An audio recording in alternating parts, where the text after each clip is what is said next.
की, सिद्ध श्री खेमा बाबा की, जसनाथ जी महाराज की, भिगोजी महाराज की, रानी सती माता की। आज जाट समाज छात्रावास गुड़ा मालानी के इस उद्घाटन समारोह में, भूमि पूजन समारोह में पधारे हुए हम सबके आदरणीय, हम सबके आदर्श और हम सबके गुरुजी श्री श्री 1008 जगरामपुरी जी महाराज के चरणों में वंदन करते हुए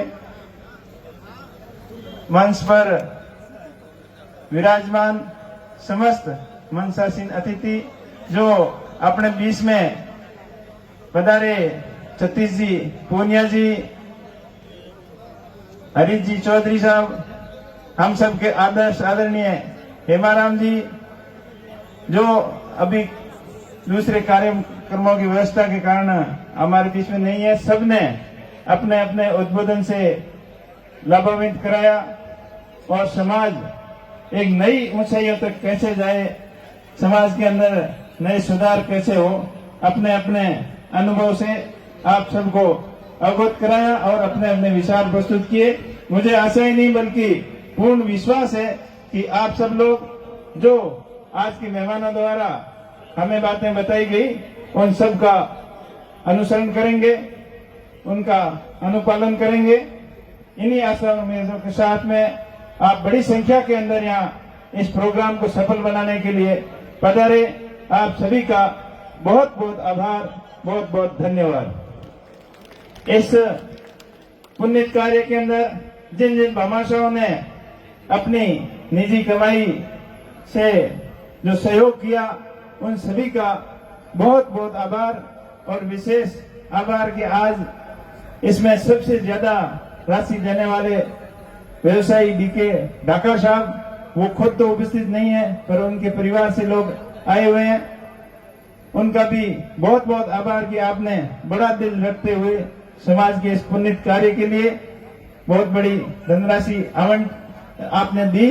और मुझे आशा ही नहीं बल्कि पूर्ण विश्वास है कि आगे भी समाज के इस तरीके के प्रोग्राम के अंदर वो सहयोग करते रहे हैं और आने वाले समय में भी सहयोग करेंगे। आज बड़ी संख्या में युवा लोग भी आए हैं, मातृशक्ति भी आई है, तो आप सबका इस तरीके से समाज के प्रति जागरूकता ये शुभ संदेश है कि आने वाले समय में अपन सब मिलकर समाज को नई ऊंचाइयों तक कैसे ले जाएं, इसके लिए सब प्रयत्न करेंगे।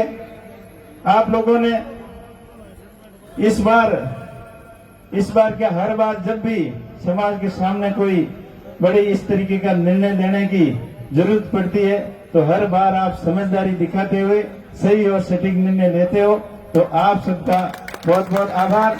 आपने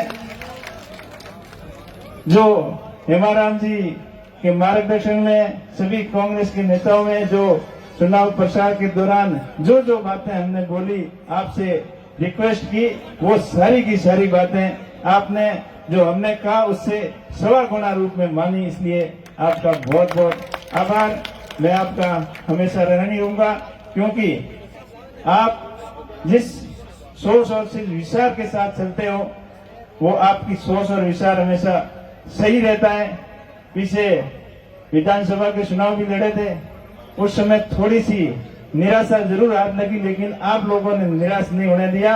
आपने यही बोला कि आप हिम्मत रखो और फिर से मैदान में आओ और हम सब आपके साथ में हैं, तो आप लोगों का भरपूर सहयोग रहा। तो मैं भी आपसे वादा करता हूं कि हमेशा आप लोगों के बीच में रहकर आप लोगों की आशा और उम्मीद के ऊपर पूरा खरा उतरूंगा।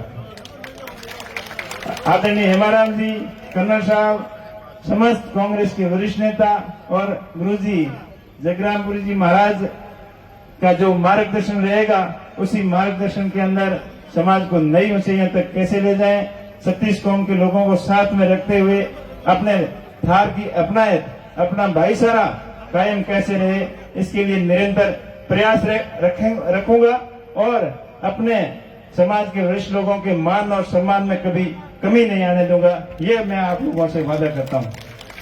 अपने क्षेत्र की खूब सारी समस्याएं भी हैं। तो आपने मुझे देश की सबसे बड़ी पंचायत के अंदर भेजा है, तो मैं जिम्मेदारी के रूप से आपकी हर समस्या का वहां मजबूती से पैरवी करूंगा।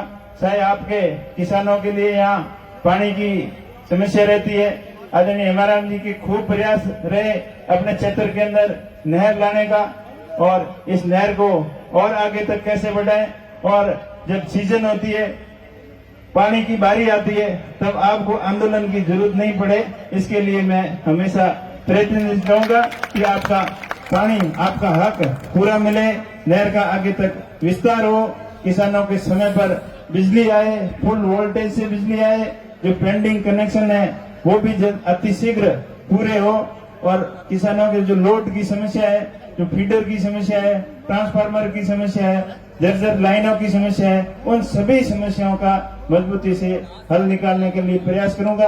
और अभी भी सेक्रेटरी से मिलकर आया ऊर्जा विभाग के, उनसे सारी समस्याओं के बारे में बताया गया कि आगे आने वाली जो रबी की फसल है उस तक इन सभी समस्याओं का आप निराकरण कर लें, ताकि किसानों को समस्या नहीं आए।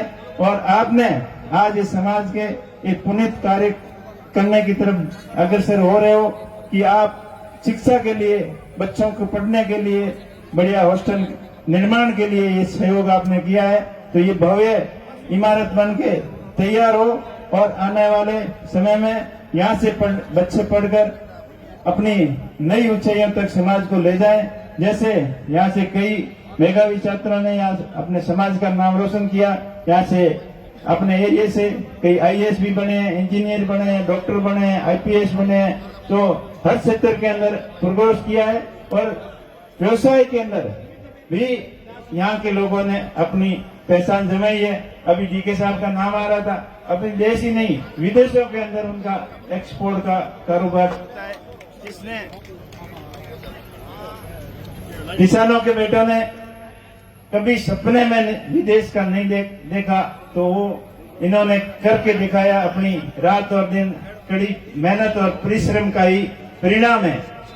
इसी वजह से अपन प्रोग्रेस जो क्षमता के साथ, विचारों के साथ, अच्छी सोच के साथ में जो समाज ने प्रोग्रेस किया है,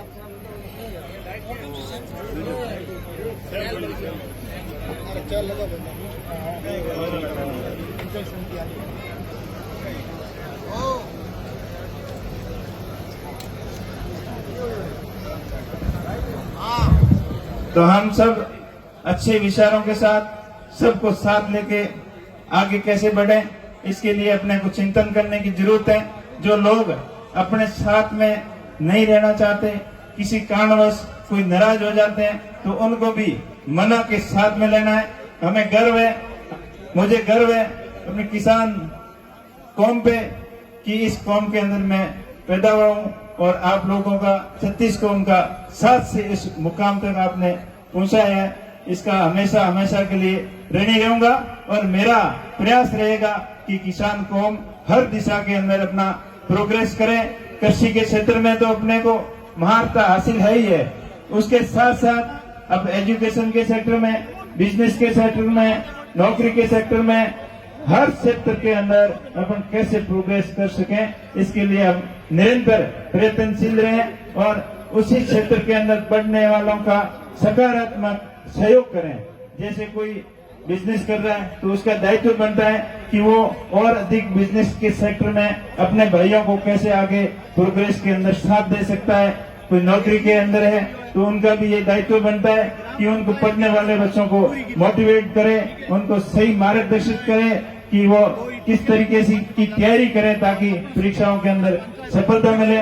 और एक विशेष बात मैं आज बोल रहा हूँ कि कई बच्चे, पढ़ने वाले बच्चे हो, चाहे कुछ गृहस्थी के भी लोग हैं जो छोटी मोटी समस्याओं जिनकी के सामने आती है उनसे हताश होकर गलत रास्ता अपना लेते हैं, मौत को गले लगाने का प्रयास करते हैं। उनसे मैं यही कहना चाहूंगा कि आप हिम्मत नहीं हारें।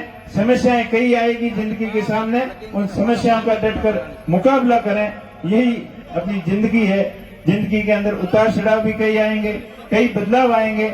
उन सभी समस्याओं का डटकर मुकाबला करना हम सबका कर्तव्य बनता है। ऐसे कोई आदमी का आपको पता चलता है तो उसको समझाइश करके इन समस्याओं का समाधान निकाला जा सकता है।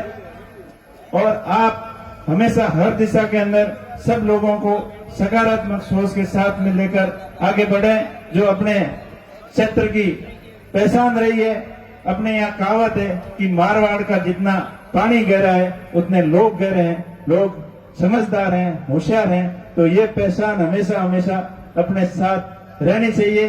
पीछे जो भी कभी कभार उतार चढ़ाव आ जाता है, बहसबाजी हो जाती है, अपने चुनाव के अंदर माहौल गर्मा गर्मी हो जाता है, जो हो गया उसको भूल जाओ। जो आगे आने वाले समय में सबके लिए अच्छा कैसे हो, उसी के लिए आप सोचें, तभी आने वाला समय अच्छा रहेगा। सब प्रोग्रेस करें, सब आगे बढ़ें और तेजाजी महाराज की मेहरबानी, देवी देवताओं की मेहरबानी हम सब पर बनी रहे, ताकि हमारा समाज हर दिशा के अंदर आगे बढ़े। आपने बहुत ही अच्छा प्रोग्राम करवाया, आप सबका बहुत बहुत आभार, बहुत बहुत धन्यवाद। जय हिंद, जय भारत। बोलिए तेजाजी महाराज की।